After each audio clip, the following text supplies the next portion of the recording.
오늘 오전 박원순 전 서울시장을 성추행한 혐의로 고소한 피해자 측이 두 번째 기자회견을 열었습니다. 서울시는 책임의 주체이지 조사 주체일 수는 없다고 지적했는데요.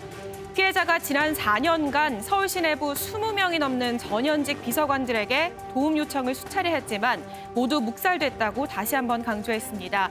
즉 조사 주체에 서울시가 들어간 이상 앞으로 서울시 공무원으로 계속 근무하게 될 이 직원들이 과연 이 조사에서 사실을 말하긴 어려울 거다라는 내용인데요. 그러면서 다음 주 인권위에 진정을 제기하겠다고 밝혔습니다. 일단 성추행 혐의에 대해서 경찰은 공소권 없음으로 종결할 가능성이 크다는 입장입니다. 다만 우회적으로 실체 규명이 이뤄질 수 있을 거란 기대도 나오고 있는데요. 경찰청장 후보자의 얘기를 직접 들어보시죠. 그 젠더 특보 있잖아요. 그분이 출석을 하면 상당 정도 일단은 이 의문에 우리가 상당히 다가갈 수 있는 것이 아니냐. 출석 조사가 이루어지면은 상당 부분은 파악이 가능할 걸로 예상하고 있습니다.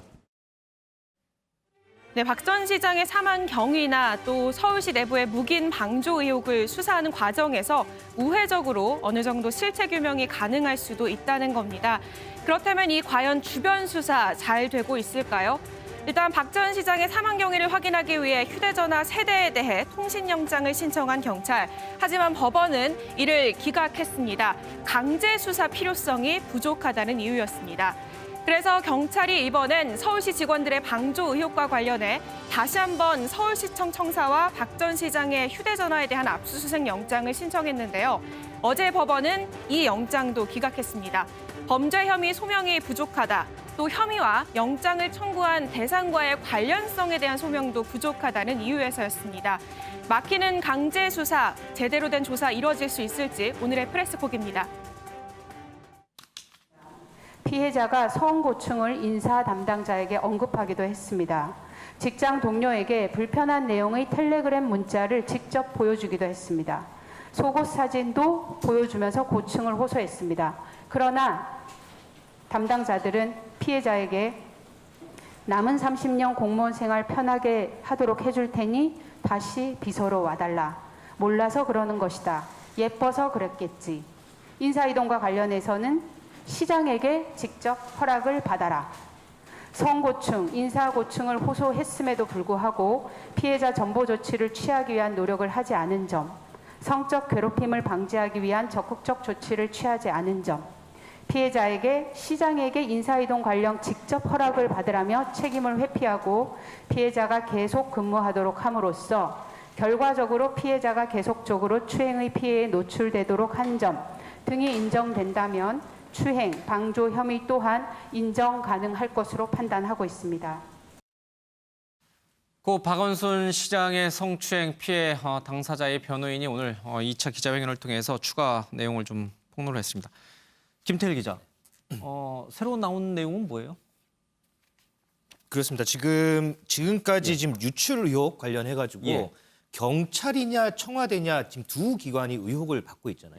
그런데 오늘 김재련 변호사의 이 기자회견 도중에 검찰도 미리 이 같은 사실을 알았다는 얘기를 했습니다. 그러니까 이 지난 7일이죠. 경찰에 고소장을 접수하기 전에 이 김재련 변호사가 피해자와 상의를 해서 서울중앙지검의 여성아동조사부 부장에게 면담 요청을 했고요.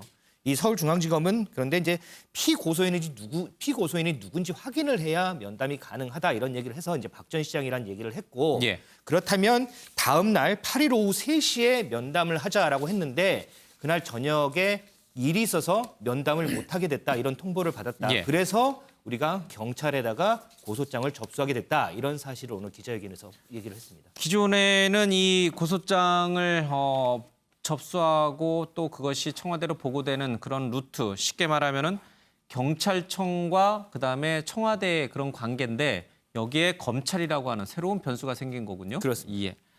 유호정 기자, 지금 이 검찰 쪽에서는 뭐라고 그럽니까? 그러니까 이 지금 김재련 변호사가 접촉해 온 것은 인정을 합니까?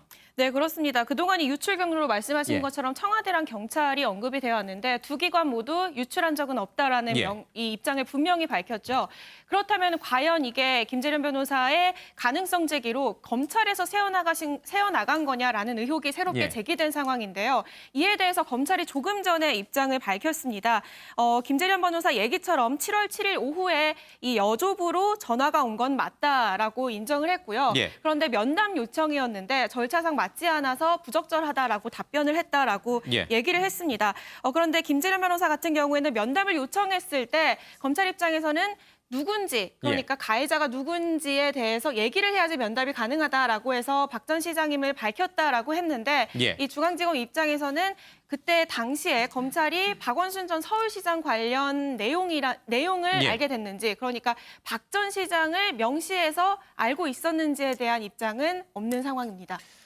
그러면 김재련 변호사는 1차 기자회견할 때 이런 사실을 그때 공개하지 왜 지금 공개를 했을까요? 그러니까 우리가 경찰에 고소장을 접수했다라는 사실만 그때 1차 기자회견 때는 언급을 했잖아요. 그 전날, 그러니까 고소장 접수하기 전날에 이미 서울중앙지검의 담당 부장에게 문의를 해본 사실이 있다는 얘기는 왜 그때 안 꺼낸 거예요? 그러니까 이게 사실 생각해 보면은 지금 이 사건 수사를 결국에 경찰로 고소장을 접수를 했고 경찰에서 진행이 됐고 피해자가 경찰에서 조사를 받았기 때문에 피해자 측 입장에서는 어떻게 보면 좀 그쪽 입장에서 생각을 해보면은 잠깐 면담 요청을 한 검찰은 예. 그들의 입장에서는 별로 중요하지 않은 부분이었을 수 있습니다. 그런데 이게 지금 상황이 이렇게 되면서 그 사실을 누가 알고 있었고 누군가 유출을 했다라는 의혹까지 불거진 상황이기 때문에 당시에 이 사실을 알고 있었던 모든 사람들을 하나씩 추려나가는 예. 상황에서 아직 그 이전에 얘기하지 않았던 경찰과 청와대 그런 뭐 이런 거 외에 서울시청 외에 검찰에도 이 사실을 얘기를 한 적이 있다라는 입장을 추가로 밝힌 상황입니다. 이 어디서 유출이 됐느냐라는 의혹 제기는 이 여성 변호사 또 이 여성 피해 단체에서 굉장히 강하게 주장하고 있는 풀어야 된다고 주장하는 의혹입니다. 그런데 왜 1차 기자회견 때 검찰 쪽에도 이런 정보를 줬다라는 얘기를 꺼내지 않았을까? 그 부분은 조금 납득이 되지 않습니다. 오늘 2차 기자회견에서 박원순 전 시장의 이 사건 내용이 외부로 유출된 것과 관련해서 입장 표명이 있었습니다. 잠깐 들어보겠습니다.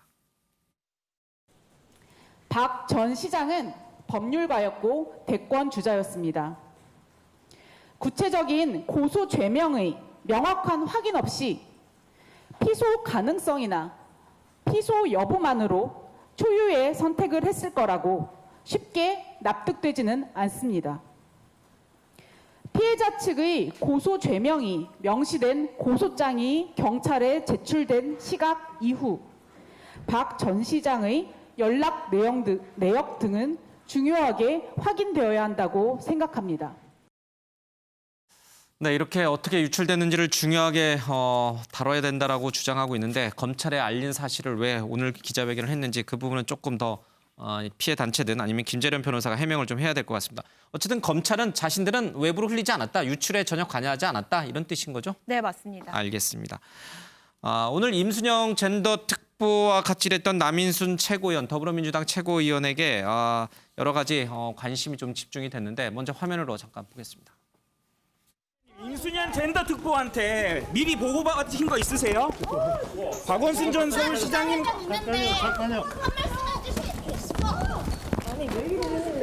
박원순 전 시장님이랑 사전에 전화하신 내용 있으세요?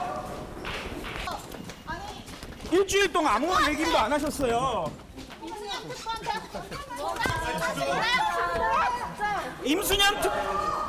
임순영 특보한테 보고받으신 거 있으세요? 아니, 임순영 특보한테 보고받으신 거 있으세요? 박원순 시장한테 직접 전화하신 적 있으신가요? 여성 인권 운동 하셨는데 이번 사태에 너무 아무 말씀도 없으시다는 비판도 많습니다. 한 말씀 해주십시오. 여성 인권 대표하는 최고위원으로서 한마디 해주고 가시죠.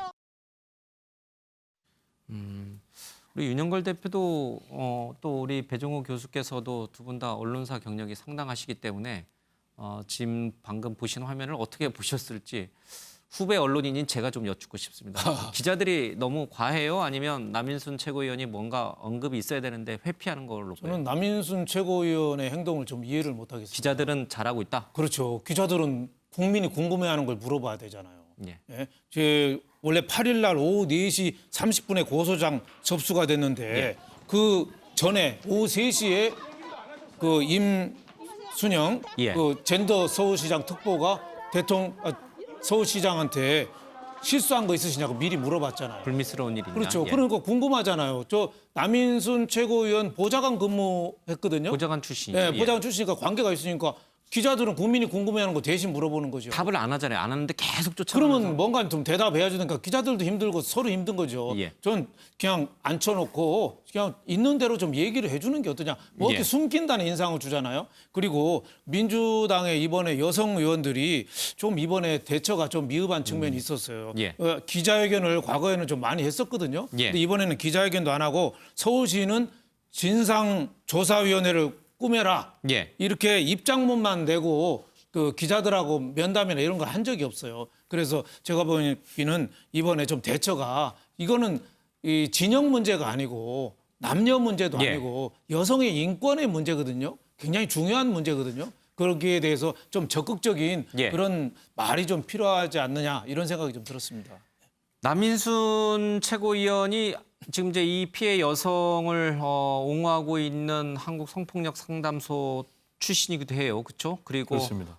지금 임순영 특보는 또 자신이 데리고 있던 보좌관이기도 했고요. 그러니까 직간접적으로 입장 표명이 있을 수밖에 없는 그런 상황이긴 한데 그렇다고 해서 뭔가 알고 있을까? 박원순 전 시장의 성추행 의혹 피소 사실을 사전에 알았을까?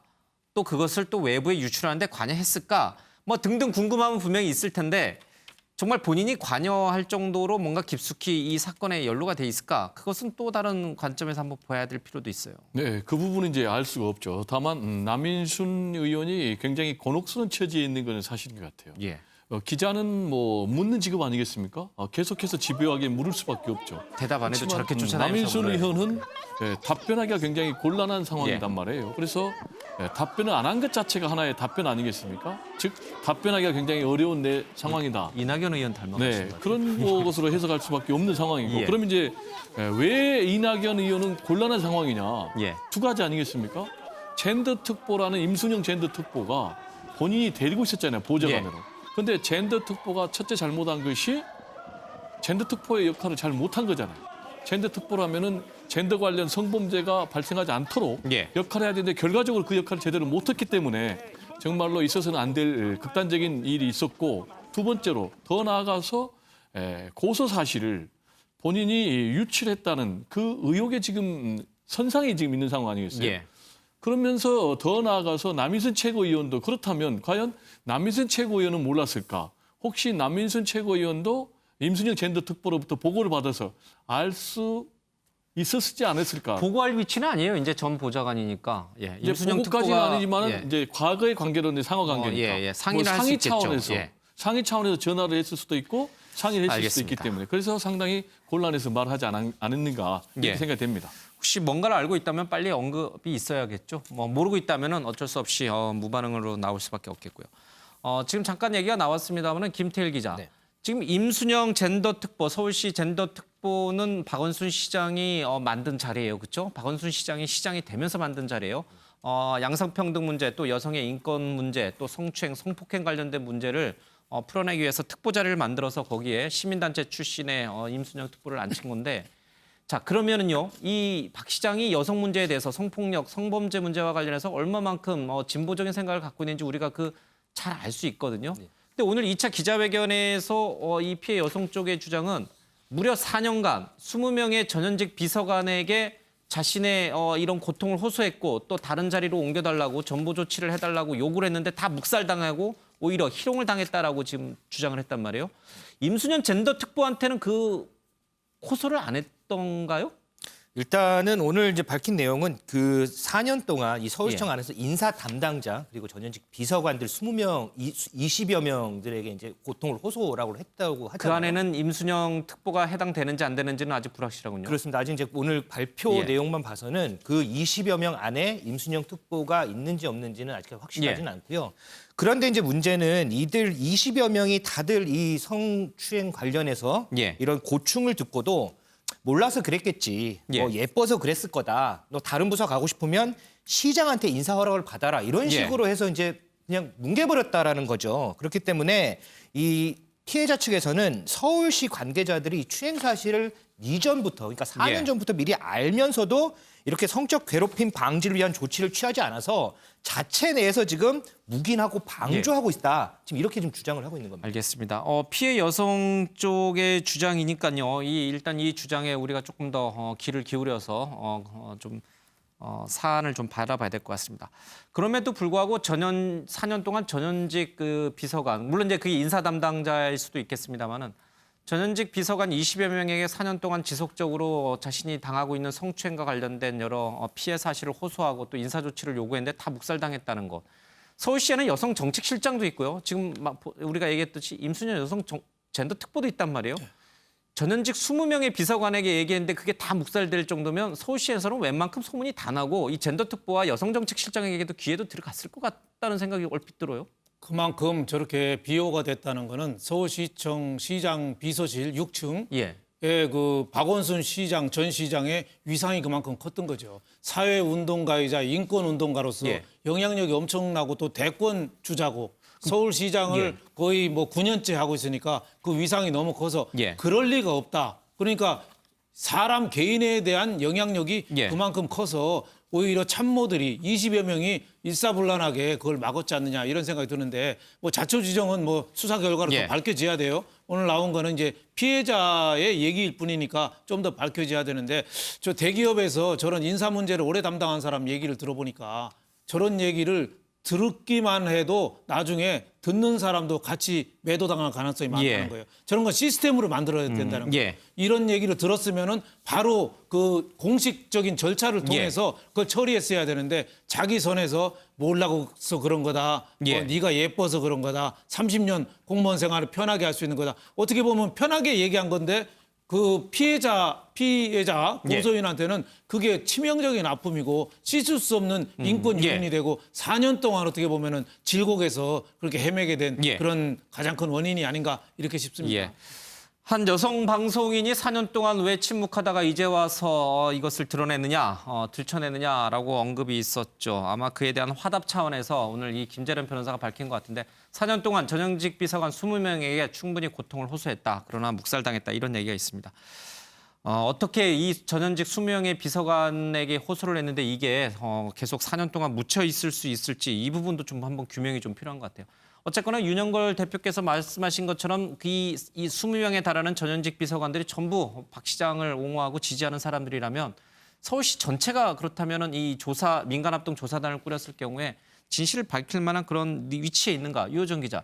불신할 수밖에 없다라는 그 근거가 바로 이 대목에서 시작이 돼요? 네, 그렇습니다. 오늘 기자회견에서 이 피해자 측은 서울시는 책임의 주체이지 조사 주체가 될 수 없다라는 부분을 명확하게 지적을 했습니다. 그러니까 민관 합동 조사단이라고 하더라도 그러니까 외부인으로 구성을 했다고 하더라도 만약에 서울시가 주관하거나 혹은 서울시가 들어가는 조사일 경우에 과연 조사가 제대로 이루어지겠냐라는 입장인데요. 일단 앞서 서울시는 피해자 측에 합동조사단 조사위원을 추천해달라고 요청을 했고 그 기한을 오늘 오후 6시까지 회신을 달라고 했습니다. 만약에 이 외부 단체들의 추천이 이루어지지 않을 경우에는 이 조사단 출범 자체가 불투명한 상황이거든요. 그런데 오늘 입장으로 봐서는 여기에 지금 응하지 않을 가능성이 크고요. 이 때문에 서울시가 오후 4시 약 20분 정도 후에 여성단체 참여 없이 공동조사단을 꾸릴지 혹은 아니면 피해자가 원하는 것처럼 인권위에 아예 넘길지 이런 여부들을 결정해서 발표하기로 했습니다. 이 피해 여성이 전현직 비서관 20명에게 4년 동안 지속적으로 성추행이 있었다는 사실을 털어놨지만 묵살당했다. 그래서 이 여성은 결국 찾아간 곳이 한국 위기센터죠, 그렇죠? 성폭력 위기센터를 찾아가서 그쪽에서 이제 김재련 변호사를 만나게 되는데, 그러니까 서울시 안에서는 답을 찾을 수가 없었다, 문제를 풀 수가 없었다 이거예요. 서울시는 불신의 대상인 거예요. 그렇습니다. 이 여성에게는. 그렇습니다. 이제 내부에서 이 문제를 해결을 예. 못하니까 이제 외부 기관인 예. 한국 성폭력 위기센터를 찾아서 이제 도움을 청했던 거죠. 예. 근데 마침 이 한국 성폭력 위기센터의 법률자문위원이 바로 김재련 예. 변호사였습니다. 그래서 위기센터에서 김재련 변호사를 이 피해 여성과 연결을 시켜줬고요. 예. 그러면서 이제 지난 13일 기자회견을 통해서 이 문제가 이제 드러나게 된 거죠. 근데 예. 참고로 보면 이 법률자문 변호사 같은 경우에는 고소 단계에서 1심 판결 날 때까지 한 120만 원 정도 보수를 예. 받는다고 해요. 그런데 위기센터에서는 이 피해자에게는 수수료를 받지 않고요. 위기센터가 여성가족부에서 지원을 받는 단체이기 때문에 어떻게 보면 이제 여성가족부에서 지원을 해준다 예. 이렇게 볼 수가 있는데, 이와 관련해서 여성 변호사에서 이런 입장을 냈어요. 피해자가 지금 정치적 의도를 가지고 김 변호사한테 접근한 거 아니냐 이런 의혹들이 이제 문제들이 제기되는데, 이건 근거가 없다. 피해자의 순수성을 운운하는 것도 바로 2차 가해가 될 수 있다 이렇게 주장을 했습니다.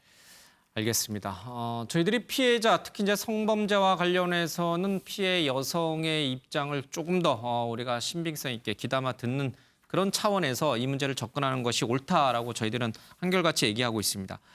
그러나 그 피해자의 목소리가 다 진실이라고 또 단언하기는 어렵다라는 반론도 분명히 존재합니다. 우리 사회에서는요. 조국 전 교수가 이 박원순 전 시장과 관련해서 자신의 사건과 굉장히 유사할 수 있다는 언급이 좀 있었던 것 같습니다. 이 조국 전 장관의 얘기를 조금 SNS 글을 조금 좀 풀어내야 될 것 같아요. 유호정 기자. 꽃뱀 얘기도 등장을 하고요. 그러나 또 피고소인이 억울하게 성폭행범으로 낙인 찍혀서 억울한 옥살이를 하는 경우도 있다. 이런 주장을 조국 전 장관이 내놨어요. 어떤 대목에서 우리가 조금 해석을 해야 될까요? 네, 뭐 실제로 앞서서 뭐 피해자라고 지칭하는 것을 두고서 예. 피해자니 뭐 피해 호소인이니 뭐 이 얘기가 나온 이유도 사실 이 무고죄 가능성을 염두에 둔 어떻게 보면은 염두에 둔 발언일 수 있는 부분인데요. 그 얘기를 지금 그러니까 형사법적으로 그러니까 법적으로는 전혀 틀린 문제는 아닌 거죠. 예. 그런데 조국 전 장관이 이 얘기를 지금 SNS에 꺼낸 상황입니다. 실제로 피해자들이 꽃뱀으로 취급되어 고통받는 경우도 많지만 억울하게 성폭행 범죄인으로 무고를 당해서 고통받는 경우 역시 이 실제로 존재를 한다. 그러니까 실제로 예. 무고죄로 유죄를 받는 여성들도 혹은 남성들도 법적으로 실제로 존재하잖아요. 그러니까 자기가 성폭행당했다라고 허위로 무고를 해서 오히려 그 여성이 또 처벌받는 경우가 있다. 네, 그게 뭐 여성이든 남성이든 예. 무고죄로 처벌을 받는 경우도 실제로 있기 때문에 이 부분에 대해서 굉장히 좀 어려운 부분이긴 하지만 예. 여전히 이 성폭행 범죄에 있어서 피해자의 진술을 위주로 판단하는 거는 뭐 저희 언론사 이런 뿐만이 아니라 법원에서도 마찬가지입니다. 예. 그러니까 양쪽의 입장을 다 듣기는 하지만 그래도 피해자 진술을 위주로 판단하는 게 법원의 예. 지금 상황이고요. 실제로 그런 판결이 최근에 계속 나오고 있는 상황입니다. 알겠습니다.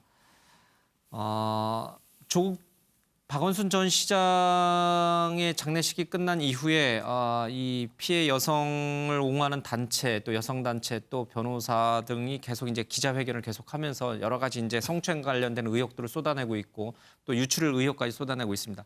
여론이 박 전 시장에게 굉장히 안 좋은 쪽으로 흘러가면서 박 전 시장이 성폭행범으로 사실상 유죄 판결을 받은 것처럼 많이 언급이 되고 있어요.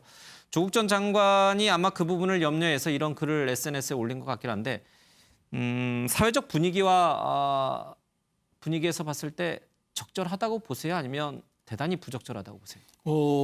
조국 전 법무장관 입장에서는 자기가 좀 하고 싶은 얘기가 있는 것 같아요. 박원순을 미리 성폭행범으로 낙인 찍지 마라 이런 뜻인가요? 그렇죠. 그리고 이제 개인적으로 박원순 전 서울시장에 대해서 관은 관대, 공은 또 공대로 인정하는 경향이 있는 것 같아요. 예. 그래서 이제 뭐 과거에 조국 전 법무장관의 발언을 보면 아무래도 성추행이라든지 성폭행이라든지 미투 관련 피해자들의 입장에 선 부분은 분명히 있는 것 같아요. 예. 이번에 이제 스탠스를 보면은 피해자는 피해자대로 보호를 해야 되지만은 또 피의자 또는 피고인의 방어권, 법적 방어권도 좀 보장을 해줘야 된다.